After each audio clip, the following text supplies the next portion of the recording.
the Best in the World podcast with Richard Parr.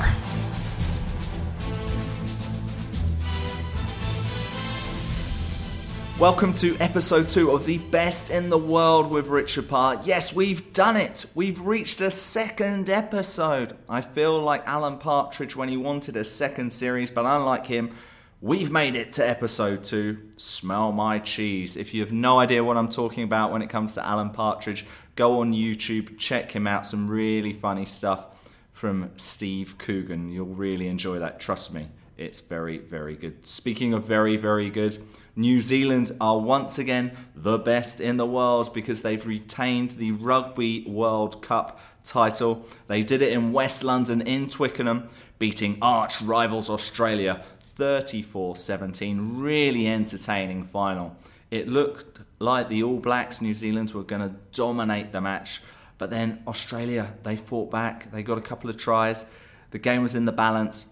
But the reliable kicking of number 10, Dan Carter, who became the man of the match, proved to be the difference. He got a drop goal, a couple of penalties, a sensational player, and really well deserved by New Zealand. Congratulations to them. And I just loved how humble they were at the end of the game. Their captain, Richie McCaw, he just comes across as a great ambassador for the sport. Speaking of great ambassadors, obviously last week was the first episode and that featured Chester Williams.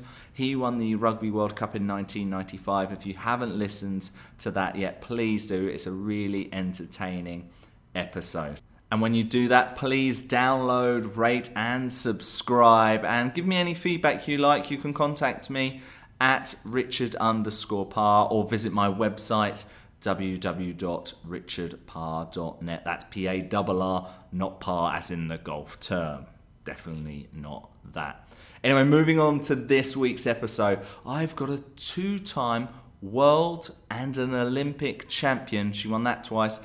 Ellen, okay, I can't really pronounce her last name. I'll give it a go here. Hoog.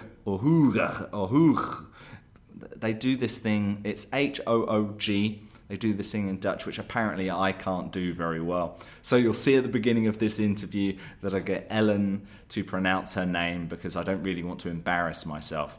Part of the reason I don't want to embarrass myself is because she is a Sports Illustrated swimsuit model in her spare time. So these are not the type of people you want to be embarrassed to, you know. But what's really interesting about Ellen is that she has a book out on nutrition and healthy eating and activities different people can do to get fit. So we talk a lot about that. And what I really like about this interview, say, in comparison to last week's interview with Chester Williams, which is still a very good interview, go back and listen to it, please. But that one was a little bit more serious. I've got a feeling in this one there's a little bit more banter. I hate that word, but I'm going to use it here anyway. I feel it's a bit more light-hearted and it's quite fun. And I think you see a little bit more of my personality. And I think each week on the Best in the World podcast, we'll have a different tone for the conversations. There will be some which are more serious and there will be ones which have a little bit more fun. And I think that's all part of the podcast journey and I hope you join me. Just before we get to Ellen, today's podcast is brought to you by audible.com. Get a free audiobook download and a 30-day free trial at www.audibletrial.com/best. That's obviously for the Best in the World with Richard Parr. That's www.audibletrial.com/best. Over 180,000 titles to choose from, and that can be on your iPhone, Android, Kindle, or MP3 player. So let's get to it. Let's speak to Ellen Hoog, who is the best in the world. The Best in the World podcast with Richard Parr. Ellen, welcome to the Best in the World with Richard Parr. You may have noticed I didn't say your last name because I'm not quite sure how to pronounce it correctly, being from the Netherlands. Maybe you could tell me your name and tell our listeners a little bit more about yourself, please. Well, my name is Ellen Hoog. It's hard to pronounce for you, I think. Yeah. And I'm a field hockey player. I started when I was 7. And from my 17th, I play for the national team. and I won 2 World Cups and 2 Olympics and 3 European Cups, championships. Well, that's an unbelievable resume. Can you quite believe it sometimes that you've just been so successful in the sport? Well, sometimes, but most of the times, I don't think I really realize that I have won so many tournaments because we're training now for the Olympics in Rio, and that's my main goal now, to get 3rd gold medal there. So it's well, sometimes I realize it, but most of the times I'm just training and focusing on the things in the future, the big tournaments in the future. How's the team looking for next year? It's going really good. We just started with a new coach,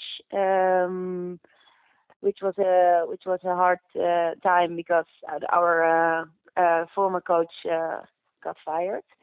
So, but now we started 2 weeks ago. We started with a new coach, and Alison Ennen, and she's really inspiring. And yeah, we're with a big selection now with 27 players. But it's going really well, and we're looking forward to this year, to the Olympic year. Is there any like overconfidence in the team? Because like you say, you've pretty much won it all. Is there any? Do you kind of go into these tournaments going, "Oh, we're just going to beat this team, we're going to beat that team," or is there still that same determination you had 6, 7, 8 years ago? Well, that's the danger for us, of course, that we are. That we have some overconfidence, but I think now that's not the thing in the team. We are really focusing on our own game and not on the opponents, on the other countries. It has happened that we underestimated some teams, but now it's not. Now we're just that's not the thing. Now we're now focusing on our own game. And of course, we lost against England last European Championship. Last year, the championship, we were the Champions Trophy. We became 3rd, so we lost against Argentina. So no, don't underestimate the other teams. Well, let's talk a little bit about you now. I want to know what has kind of made you this elite superstar that you are, and obviously one of the crucial things. As part of being any athlete these days is the importance of nutrition. And you've actually got a book about this. Could you tell us a little bit more about it?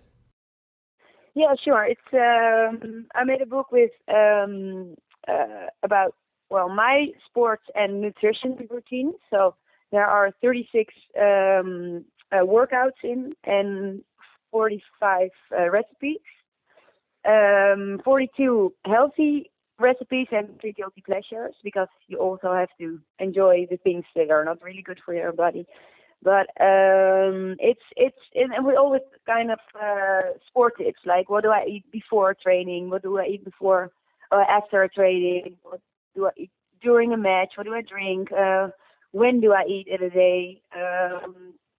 So it's all kind of tips, and the sports workouts are the workouts that I've done in the last 10 years, which made me fit and in good condition. And it's really easy. It's really easy. The sports workouts you can just do at your home, and recipes are very easy to make.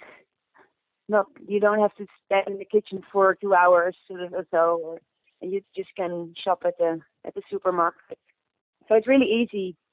And the exercise is, you say really easy. So anyone, like say perhaps who's overweight or not in shape, they can just pick up these exercises straight away and just get to it and start losing weight. Is that the goal of this, or is this to also improve people who are like me? I'm very average fitness, but if I wanted to get fitter, your book could also help as well. Yeah, sure. It's for everyone. I think it's for people who are already fit and want to become fit, more fit, and for people who want to lose weight, or it's for everyone who wants to be in a perfect condition. And that's really nice about it, because it's really easy. And I write about that. It's there's an exercise, and I say you have to do it 10 times, but maybe for you it's too much. So you do it 5 times. I don't know. 3 times. Sorry? Probably 3 times. You 3? Oh no, really? Okay, maybe well, 4. then you have to get my book. I'll try and get it. So, out of all, you say there's 45 different recipes. What's your favorite recipe? Ooh, what's my favorite? Well, there are some couple of bars in which I eat during my training, but also the wraps with mango and avocado and smoked salmon. Really good. Really good. It's really dish for in the summer. It's really light and fresh. And what about for the winter then? If that's a summer dish, obviously we're heading into the winter, especially in Europe. What would be good for then? I have some very nice oven recipe with sweet potato, smashed sweet potato, and blue cheese, and beans, and spinach. Really nice. Oh, fantastic. So, you mentioned guilty pleasures. Now, I'll admit I actually had a McDonald's yesterday, but I consider that my cheat day. Did you enjoy it? I felt guilty with every bite, I'll be honest, but I did enjoy it. But I designated Friday as my cheat day. Is that something you bring in? Should people have like the one day where they can just splurge, or should you still be careful on those type of days? Well, if you feel like I have to eat some what's not healthy, like an apple pie or McDonald's or something. When you feel you want it really bad, you just have to eat it, because otherwise, you get maybe you get angry, or you get you really want it, and then you just go to the McDonald's and have that meal, have the burger. But I try to eat healthy for 80% of the week, and 20%. Yeah, sometimes you have to eat something what is not really healthy. So 20% I eat I try to eat healthy 100%, but sometimes I need to have some pie or something else with sugar. So I try to do it 80-20%. And how important is meal planning? Are you someone who will decide what you're going to eat a week ahead? Will you perhaps cook your 3-4 meals for the day before? Like, how does it work for you? Well, I'm not a really good planner, so but my fridge is always full. So I always have a lot of food in my house, and I always have something to make. We are with the Dutch team. We train 3 days we are 3 days in a center, in the sports center. So that's where we eat those 3 days. And with the club, we train 2 days. So I'm not really home. I'm not really home often. But I've always I like to cook, and I just want a lot of food in my house. I like to eat. I like to cook. Yeah. No, that's great. So you mentioned you started hockey at the age of 7. What drew you to the sport initially? My parents played hockey, and my brothers played hockey. I just didn't know any better than walking around at my local club in SNC in Beeldhoven during the weekends, where my parents and my brothers were playing hockey. I seriously loved it to be there, and after a while I was old enough to play the game myself, and I couldn't wait to get started, and it was quite early that the coaches saw that I had a bit of talent, so that's when the fun really began. What would you say are the most important skills needed for the sport? Well, to make it to the real top for the hockey sport, you need a lot of skills. It's a really fast game, really technical and tactical game. But in the end, if you want to make it to the top, you really need to be focused and disciplined, and to work hard every day. So you say about working hard that, I'm reading a lot of books right now on nature versus nurture. How much do you believe genetics are involved becoming the best in the world, of being an elite level athlete, and how much do you believe it is circumstance, home environment, hard work? Where do you think the balance lies? I think it's well, you need to have both. It's not you don't make it to the top when you only are very disciplined, but you don't have any talent. But I think the combination is the real key to success. So I think, talent, you have to be talented, and maybe 50-50. Okay. And it from the little bits I've seen of the sport, it looks pretty dangerous. How dangerous is it? And what are the worst injuries you've had? I broke my nose twice. I broke my ankle. I have a bad teeth in my mouth. How do you say it? Teeth, yeah. Teeth. I have a bad teeth. I have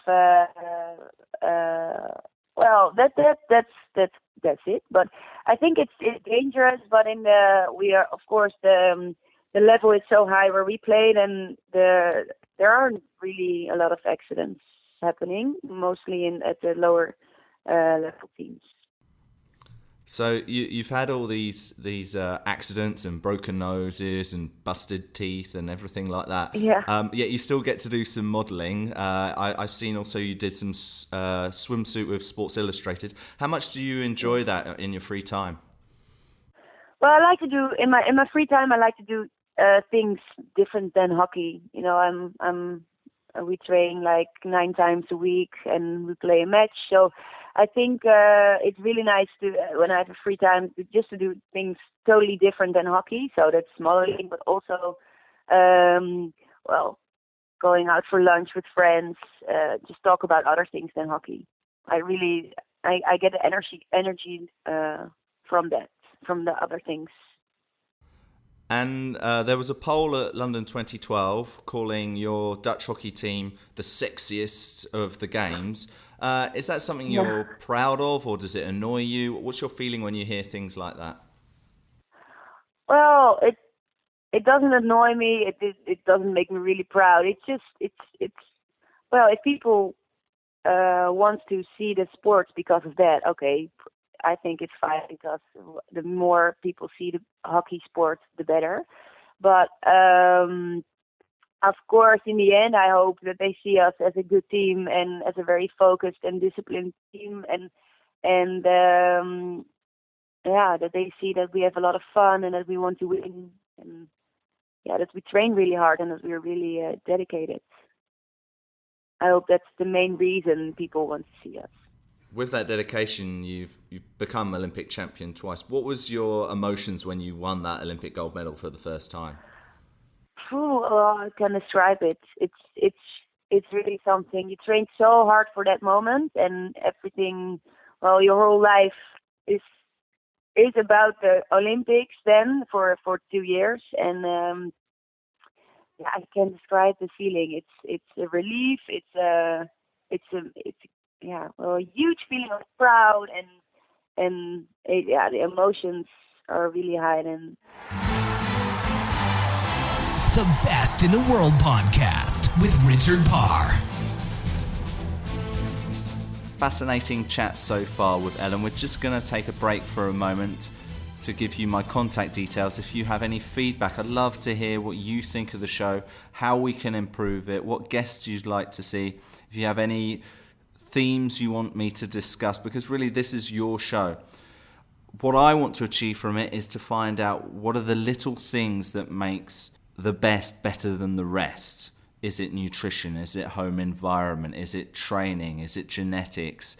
And I want it to be able to help us in our everyday life. So if you have any questions or themes you'd like me to discuss with future guests, please don't hesitate to get in touch. It's at Richard_Parr, Parr, and the website is www.richardparr.net. Just before we return to Ellen, I want to tell you, the listeners of the Best in the World with Richard Parr podcast, that Audible is offering a free audiobook download with a 30-day trial to give you the opportunity to check out their service. And that's exactly what I did only a matter of weeks ago. I downloaded Arnold Schwarzenegger's autobiography, Total Recall. What a fantastic listen.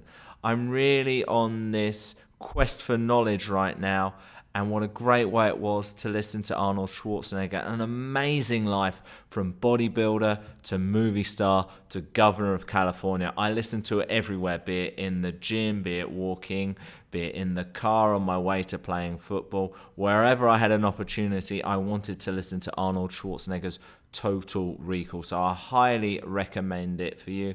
But even if that's not your type of book, you should head to Audible. Go to audibletrial.com/best. Again, that's audibletrial.com/best, and you can get your free audiobook. Now let's rejoin the conversation with Ellen. I try a little new feature at the end of the show called 5 Favorite Things, where I ask Ellen for her 5 favorite things. It's a new feature I tried. Tell me what you think. If you have any other features you think could be quite fun with some of the guests, please let me know. You know the contact details because I've just told you them, and they will be on the iTunes page and Stitcher and everywhere else you can get the show. But for now, let's get back to Ellen.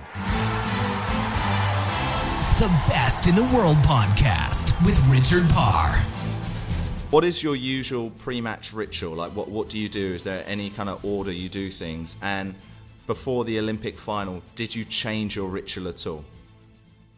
Well, I've never changed my ritual. It's a terrible ritual because before the start of a tournament, the evening before, I watched I always watch the movie The Notebook with my roommate Naomi van Os, and also the night before, the evening before the semifinals and the evening before the finals, we always watch the movie The Notebook. So we probably watched the movie like 45 times now, and it's terrible. It's a terrible ritual, but we can't lose it because every time we watched it, we won. And the last European Championship, we didn't watch it, and we became second. So. Oh wow. The team became very angry when they heard about that we didn't see the movie. You and your roommate must know every line of that movie now. Yeah, we do. Yeah. And we liked this movie every time, but before the evening we said, "Oh no, we have to watch the movie again." And when we lying in bed and we are watching the movie, but we always say, "Oh, it's still nice. It's still nice. It still is a nice movie."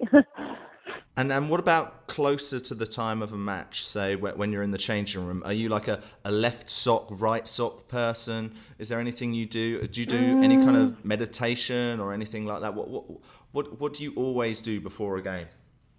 Well, it depends. When I'm very nervous, I try to, then I meditate.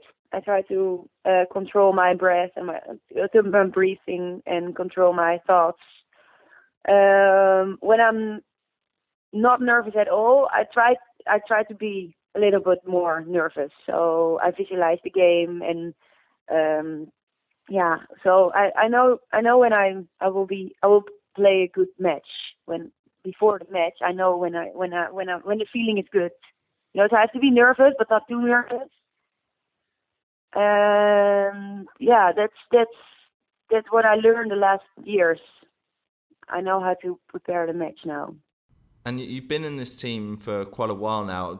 Are you seen as a leader in that dressing room? Are you someone people look up to and want to talk to and get your experience from all the time?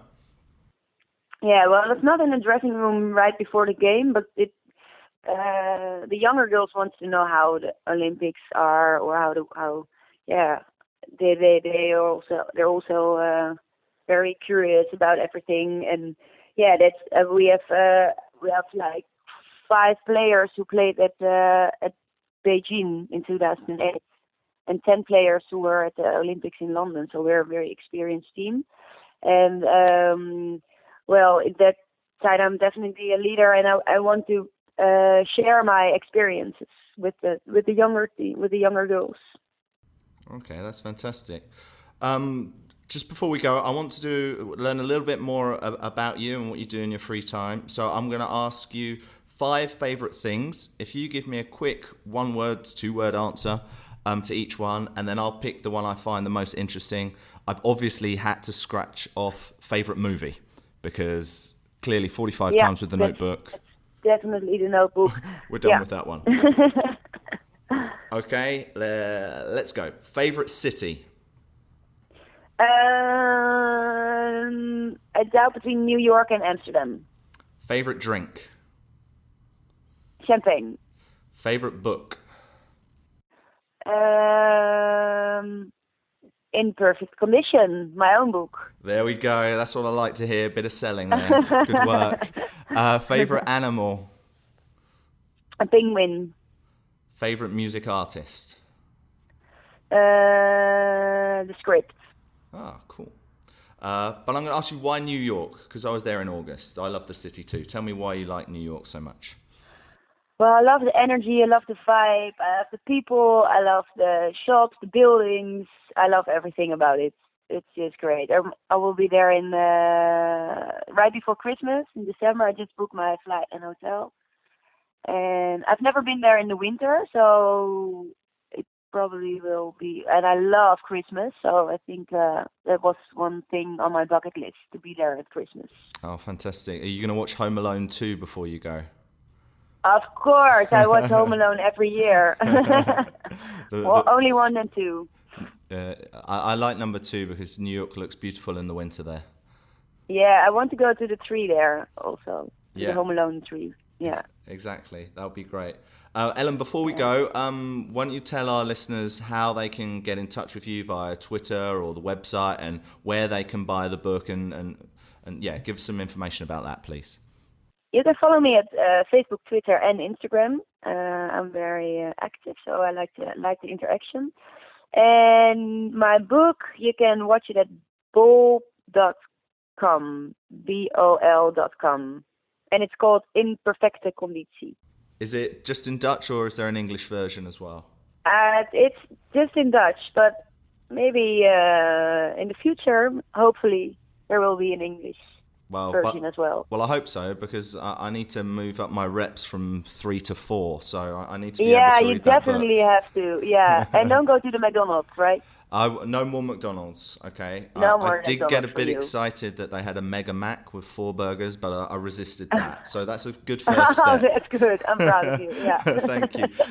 The Twitter handle is at Ellen Hoog, Hoog. Exactly. So we'll try and get everyone to follow you and follow your career and hopefully see you win a 3rd Olympic gold medal next year in Rio. Yeah, I hope so too. Ellen, thank you for being the best in the world. Thank you as well. Thank you very much for having me. The Best in the World podcast with Richard Parr. There you have it, episode 2 of The Best in the World with Richard Parr. The question is, how long will I go without eating McDonald's? Will I follow Ellen's tips? You know what? I didn't mention to Ellen that I've never seen the movie The Notebook. I don't know whether I should. Let me know what you think. You know where to go. That's at Richard_Parr or the website richardparr.net. Anyway, I hope you've enjoyed this week's show. We've got more top athletes and sports stars who are the best in the world coming up on the podcast. Keep an eye out for it. It comes out every Wednesday on iTunes. We're also on Stitcher, and if you're in the United States, you can download us at World Music Play. I've really enjoyed this episode. I hope you have too. Have a great week, and I'll see you next time on The Best in the World. The Best in the World podcast with Richard Parr.